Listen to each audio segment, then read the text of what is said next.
কক্সবাজার বিমানবন্দর কক্সবাজার এই নামের সাথে নতুন করে কয়েকদিনের মধ্যে আরেকটি শব্দ যোগ হবে, সেটি হচ্ছে কক্সবাজার আন্তর্জাতিক বিমানবন্দর।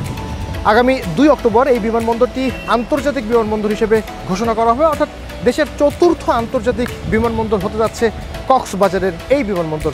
আমরা আজ এই কক্সবাজার বিমানবন্দরটি ঘুরে দেখব কী কী রয়েছে, কতখানি অগ্রগতি হয়েছে এই আন্তর্জাতিক করবার যে প্রক্রিয়া, সেই প্রক্রিয়া এবং একই সাথে কক্সবাজার বিমানবন্দরের সবথেকে আকর্ষণীয় যে বিষয় সেটি হলো রানওয়ে, অর্থাৎ সমুদ্রের বুক ছুঁয়ে নামতে হবে যে এয়ারক্রাফট যেখানে নামবে সেই রানওয়েটি। চলুন শুরু করা যাক।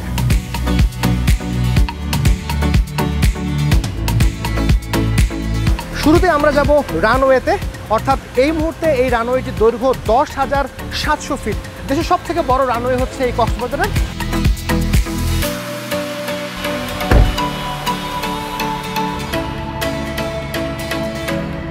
আমরা এই মুহূর্তে যে রানওয়েটাতে উঠেছি, অর্থাৎ যে রানওয়ে ধরে যাচ্ছি, সেটি কক্সবাজার বিমানবন্দরের মূল রানওয়ে এবং 9,000 ফিট রানওয়ে, যেটি সেই দীর্ঘ 9,000 ফিট রানওয়ের উপরে কিন্তু আমরা এই মুহূর্তে রয়েছি।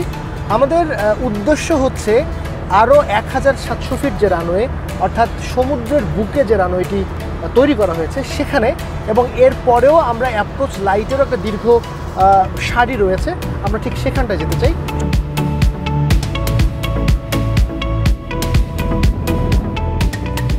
দীর্ঘ 10,700 ফিটের রানওয়ে, বাংলাদেশের সব থেকে বড় রানওয়ে এই কক্সবাজার বিমানবন্দরের।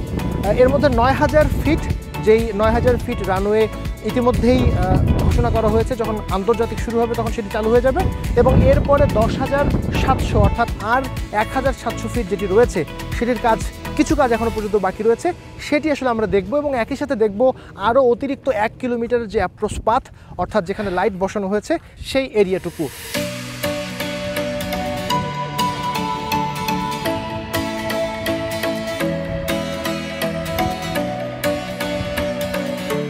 আমরা এই মুহূর্তে কক্সবাজার বিমানবন্দরের যে রানওয়ে দীর্ঘ 10,700 ফিট, সেই রানওয়ে তো পার হয়ে এসেছি। আসবার পরে অতিরিক্ত যে অ্যাপ্রোচ পাথ বসানো হয়েছে এই সমুদ্রের বুক চিরে, সেই জায়গাটাতে আমরা এই মুহূর্তে রয়েছি। আপনাদের দেখাতে চাই ঠিক কীভাবে এখানে চমৎকারভাবে এই অবকাঠামোটি নির্মাণ করা হয়েছে।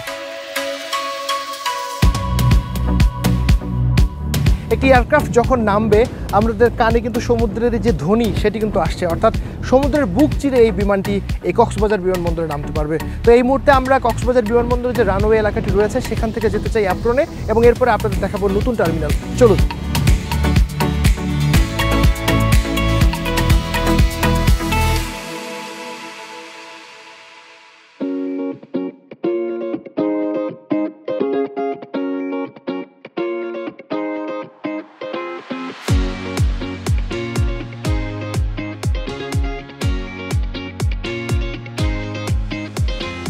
কক্সবাজার বিমানবন্দরের অ্যাপ্রন এরিয়া আমরা দেখছি ইউএস বাংলা, এয়ার অ্যাস্ট্রা এবং নভোএয়ার, অর্থাৎ এই মুহূর্তে বাংলাদেশের বেসরকারি যে 3টি এয়ারলাইন্স, সেই এয়ারলাইন্সেরই ফ্লাইট কিন্তু এই কক্সবাজার বিমানবন্দরে এখানে রয়েছে।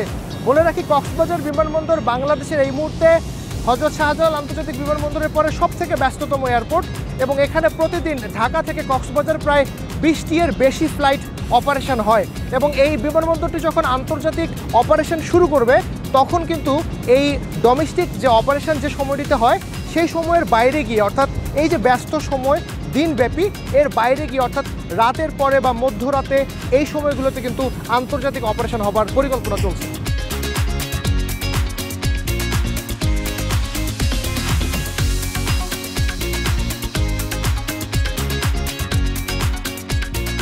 টার্মিনালে ঢোকার পরে প্রথমেই হাতের বায়ে আপনার এখানে টিকিট কাউন্টার রয়েছে, অর্থাৎ টিকিট কাউন্টার মানে তো আমরা জানি এয়ারলাইনগুলোর যে টিকিট কাউন্টারগুলো রয়েছে সেখানে মূলত এখানে টিকিট কাউন্টারটি থাকবে। এরপরে সামনে যদি আমরা একটু যাই তাহলে কাস্টমস অফিস, যেহেতু এটি একটি আন্তর্জাতিক বিমানবন্দর হবে সুতরাং এখানে ইমিগ্রেশন এবং কাস্টমসের ব্যাপারগুলো থাকবে। এরপরে গিয়ে যদি বলি এখানে মানি এক্সচেঞ্জ, অর্থাৎ যারা কনভার্ট করতে চান টাকা তাদের জন্য, এবং ব্যাগেজ লস্ট অ্যান্ড ফাউন্ড, অর্থাৎ লস্ট অ্যান্ড ফাউন্ড নিয়ে তো আমরা জানি যে কিছু কিছু ক্ষেত্রে এয়ারলাইন্সের লাগেজ লেফট বিহাইন্ড হয়, যখন লেফট বিহাইন্ড হয় তখন কিন্তু এই লস্ট অ্যান্ড ফাউন্ডে এসে এই লাগেজগুলোকে ক্লেম করতে হয়। এই টার্মিনালটি আপাতত প্রস্তুত করা হচ্ছে শুধুমাত্র অ্যারাইভাল যে প্যাসেঞ্জার, ডিপার্চার প্যাসেঞ্জারদের জন্য বর্তমান যে টার্মিনালটি রয়েছে সেটি ব্যবহার করা হবে, সেখানে আমরা যাব। তার আগে আমরা এটি দেখে নিই, অর্থাৎ একজন যাত্রী যখন এই কক্সবাজারে নামবেন, নামার পরে এখানে তাদের ইমিগ্রেশন ডেস্ক রয়েছে, 5টি ইমিগ্রেশন ডেস্ক, এখানে তারা ইমিগ্রেশন সম্পূর্ণ করবেন। সম্পূর্ণ করবার পরে আমরা যে এখানে লাগেজ বেল্ট দেখতে পাচ্ছি, সব মিলে 2টি এখানে বেল্ট রয়েছে এবং সেই বেল্টগুলো আমরা দেখছি যে প্রস্তুত করা হয়েছে, এখনও শেষ মুহূর্তের কিছু কাজ চলছে। আমরা একটু লাগেজ বেল্টগুলো আমাদের দর্শকদেরকে দেখাতে চাই। বেশ বড়, অর্থাৎ যদি একটি বড় এয়ারক্রাফট অর্থাৎ 150 আসনের একটি এয়ারক্রাফট যদি এখানে ল্যান্ড করে এবং তার জন্য যে লাগেজ বেল্ট দরকার সেটি মোটামুটি আমরা দেখছি যে এখানে যে লাগেজ বেল্টগুলো রয়েছে সেই লাগেজ বেল্টগুলো মোটা দাগে তৈরি হয়ে গেছে।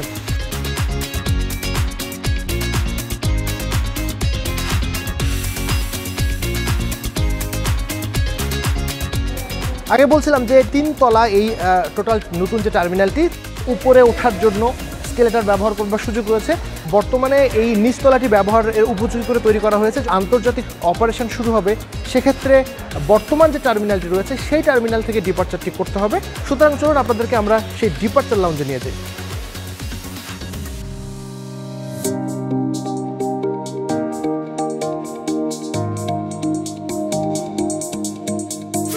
যখন এই বিমানবন্দরটি আন্তর্জাতিক বিমানবন্দরের হিসেবে ঘোষণা হবে এবং একই সাথে ফ্লাইট চলাচল শুরু হবে, তখন প্রাথমিকভাবে ডিপার্চারটি কিন্তু এই টার্মিনাল থেকেই হবে এবং নতুন যে টার্মিনালটি আমরা এর আগে দেখেছিলাম সেখানে শুধুমাত্র অ্যারাইভাল হবে। এবং প্রতিদিন ঢাকা কক্সবাজার এই রুটে প্রায় 20টির বেশি ফ্লাইট চলাচল করে এবং 2000-এর মতো যাত্রী কিন্তু এই কক্সবাজার বিমানবন্দর প্রতিদিন ব্যবহার করে। সুতরাং এই যে ডিপার্চারের যে ব্যস্ততা দেখছেন, সেই ব্যস্ততার বাইরে গিয়ে যদি বলি তাহলে এই অভ্যন্তরীণ যে ফ্লাইট চলাচলটি সারাদিন ব্যাপী চলবে এবং এরপরে গিয়ে সন্ধ্যার পরে, অর্থাৎ যখন ডোমেস্টিক রুটের ফ্লাইটগুলো চলাচল শেষ হবে, এরপরে কিন্তু আন্তর্জাতিক যে ফ্লাইটগুলো চলবে কক্সবাজার থেকে তার জন্য সময় নির্ধারণ করা হবে।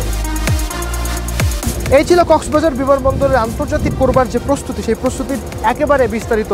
এবং আমরা যতক্ষণ জানতে পেরেছি যে চলতি বছরের অক্টোবরের মাঝামাঝিতে এই বিমানবন্দর থেকে আন্তর্জাতিক ফ্লাইট শুরু হবে এবং আগামী বছরের মার্চ নাগাদ বিদেশি এয়ারলাইন্স এই কক্সবাজার বিমানবন্দর থেকে আন্তর্জাতিক ফ্লাইট শুরু হবে। তো এই ছিল সবশেষ।